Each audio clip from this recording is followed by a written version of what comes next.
Di bawah langit yang penuh bintang di Mekah, seorang wanita yang lahir dari rahim seorang ibu mulia, dan dibesarkan oleh seorang ayah yang diutus sebagai pembawa wahyu, menghadapi ujian terbesar dalam hidupnya. Zainab, putri Rasulullah Shallallahu Alaihi Wasallam, harus memilih antara dua cinta yang sangat berbeda. Cinta kepada suaminya yang tercinta, dan cinta kepada Tuhannya yang Maha Kuasa. Namun, saat perbedaan keyakinan dan ujian hidup datang menguji, apakah cinta sejati akan bertahan? Bagaimana seorang wanita yang sangat mencintai suaminya, bisa tetap teguh dalam memeluk Islam? Ini adalah kisah tentang cinta, pengorbanan, dan keteguhan iman yang menginspirasi.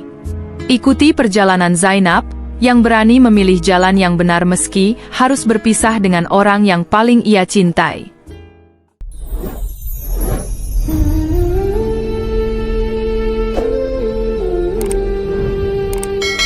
Assalamualaikum warahmatullahi wabarakatuh. Apa kabar pemirsa 1000 Kisah? Pada kesempatan kali ini, 1000 Kisah akan membagikan sebuah kisah yang menarik dan penuh hikmah, yaitu kisah perjuangan cinta beda keyakinan, putri Rasulullah Zainab. Lalu, seperti apa kisah selengkapnya? Tonton terus video ini sampai selesai. Sempatkan menulis sholawat atas Nabi Muhammad Shallallahu Alaihi Wasallam di kolom komentar sebagai bukti dan tanda kecintaan kita kepada beliau. Allahumma sholli ala Sayyidina Muhammad, wa ala ali Sayyidina Muhammad. Dan jangan lupa bantu dukung channel ini dengan cara like, subscribe dan share video ini, supaya channel ini berkembang dan bermanfaat untuk banyak orang.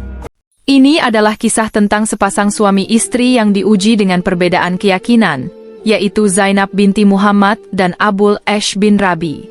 Zainab tumbuh menjadi wanita yang mandiri dan penuh kasih sayang, berkat bimbingan kedua orang tuanya, Rasulullah Shallallahu Alaihi Wasallam dan Khadijah. Dalam sejarah Islam, kisah cinta Fatimah dan Ali bin Abi Thalib sering disebut sebagai kisah yang menginspirasi. Namun, kisah cinta Zainab juga tak kalah menarik dan penuh makna. Zainab menikah dengan Abul Ash bin Rabi, seorang pria Quraisy dari keluarga terhormat.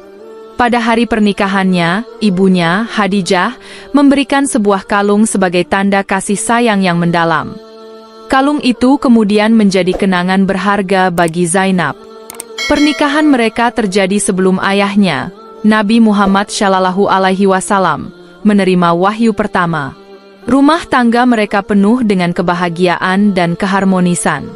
Zainab begitu mencintai suaminya, dan Abul Ash pun semakin perhatian serta penyayang terhadap istrinya. Namun, segalanya berubah ketika wahyu pertama turun kepada Nabi Shallallahu Alaihi Wasallam. Zainab, dengan ketulusan hatinya, segera menerima Islam sebagai agama yang benar dan mengikuti ajaran ayahnya. Sayangnya, keputusannya itu tidak diikuti oleh suaminya. Meskipun sangat mencintai Zainab, Abul Ash tetap teguh pada keyakinan nenek moyangnya. Kaum Quraisy mulai mempengaruhi Abul Ash agar menceraikan Zainab dan mencari istri lain yang masih seagama.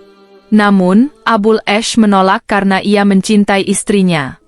Meskipun begitu, ia tetap belum siap untuk memeluk Islam atau menerima dakwah dari mertuanya, Nabi Muhammad. Ketika Perang Badar terjadi, Abul Ash ikut berperang di pihak Quraisy dan akhirnya menjadi tawanan kaum muslimin. Rasulullah menerima para tawanan dengan baik dan memberi kesempatan bagi mereka untuk ditebus oleh keluarganya.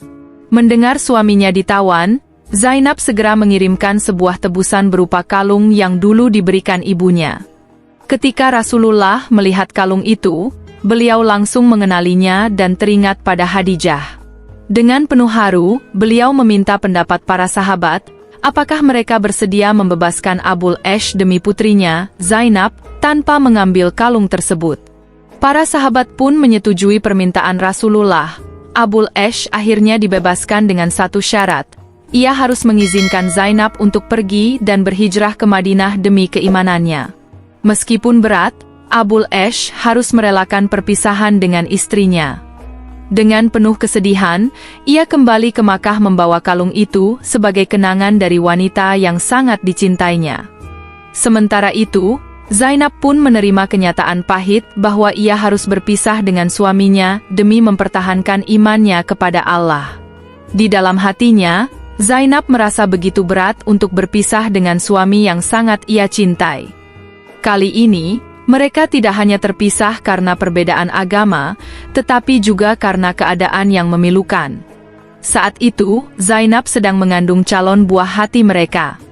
Kesedihan dan kepedihan semakin dalam karena ia harus berpisah dengan suaminya dalam keadaan hamil.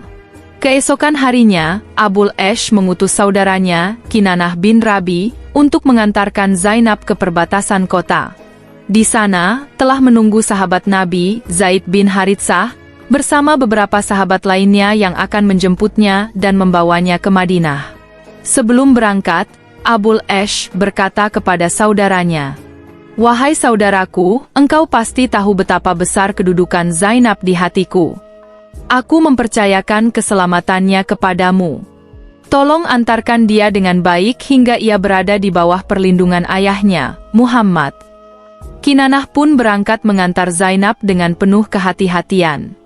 Namun, ketika mereka hampir sampai di perbatasan, sekelompok Quraisy yang tidak senang melihat kepergian Zainab menghadang perjalanan mereka. Dengan kejam, mereka menusuk perut unta yang ditunggangi Zainab, sehingga ia terjatuh dengan keras. Akibat kejadian itu, Zainab mengalami luka parah dan keguguran. Dengan penuh kesedihan, ia harus merelakan calon buah hatinya pergi sebelum sempat lahir ke dunia. Setelah kejadian tragis itu, Kinanah tetap berusaha melindungi Zainab dan akhirnya berhasil melewati hambatan tersebut. Sesampainya di perbatasan, ia menyerahkan Zainab kepada Zaid bin Haritsah, yang kemudian membawanya ke Madinah. Hari demi hari berlalu, minggu berganti bulan, dan tahun pun berganti. Sejak perpisahan itu, Abul Ash merasa kehilangan dan hampa. Ia begitu merindukan Zainab, namun tak ada jalan untuk bisa kembali kepadanya. Di sisi lain, Zainab juga merasakan hal yang sama. Kesempatan untuk bersatu kembali dengan suaminya terasa semakin kecil. Hanya doa yang bisa ia panjatkan kepada Allah, berharap ada jalan keluar dari ujian ini. Beberapa tahun kemudian, Abul Ash sedang dalam perjalanan dagang ke Syam bersama kafilah Quraisy. Setelah menyelesaikan urusan dagangnya, mereka pun kembali ke Makkah. Namun, di tengah perjalanan, pasukan Muslim berhasil menghadang dan menyita seluruh barang dagangan mereka. Meskipun demikian, kaum Muslim tidak menyakiti atau membunuh mereka. Mereka hanya mengambil harta yang dibawa kafilah itu sebagai rampasan perang. Abul Ash merasa putus asa. Ia bukan hanya kehilangan harta pribadinya, tetapi juga harta milik para saudagar Makkah yang ia bawa dalam perjalanan ini. Ia khawatir jika kembali ke Makkah tanpa barang dagangan itu, ia akan kehilangan kepercayaan dari para pemilik barang. Ia terjebak dalam dilema besar dan tidak tahu harus berbuat apa. Akhirnya, dengan penuh kebingungan, Abul Ash memutuskan untuk menyelinap ke Madinah. Ia berharap bisa bertemu dengan Zainab dan meminta bantuannya untuk mendapatkan kembali harta yang dirampas.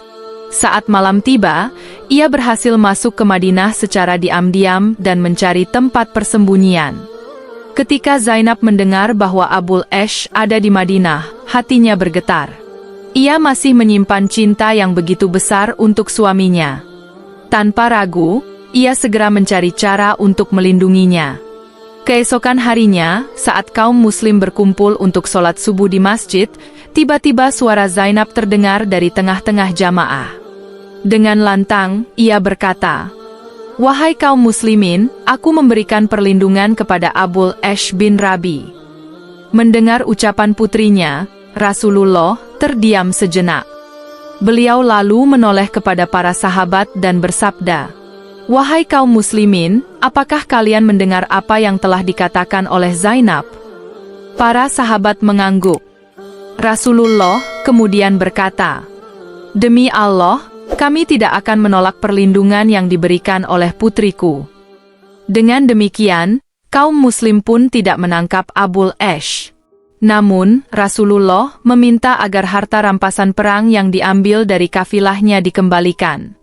Harta tersebut kemudian dikumpulkan dan diserahkan kembali kepada Abul Ash.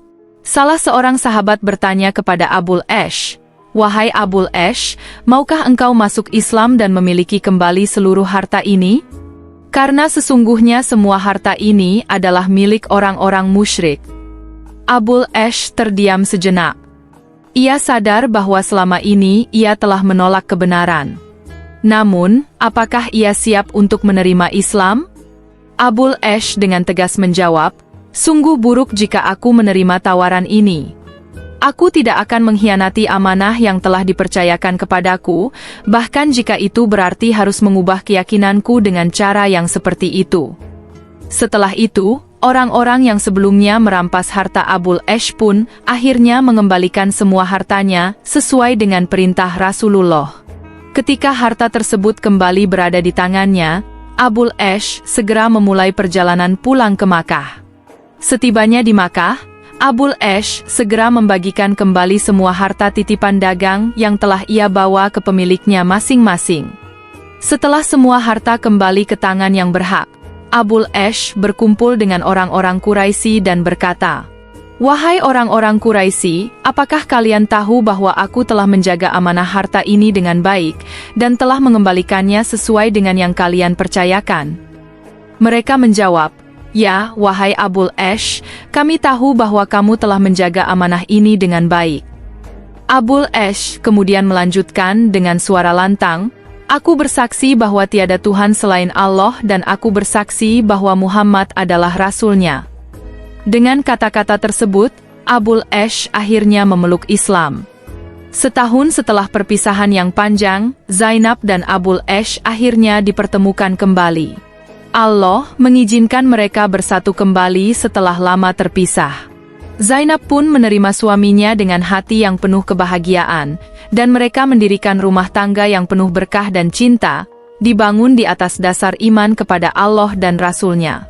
Begitulah kisah tentang Zainab, putri Rasulullah, yang telah meninggalkan jejak cinta sejati, pengorbanan, dan keteguhan iman yang patut kita teladani. Semoga kisah ini menjadi pelajaran bagi kita semua, untuk selalu menjaga keimanan dan ketaatan kepada Allah, serta menunjukkan kasih sayang yang tulus dalam setiap hubungan yang kita jalani.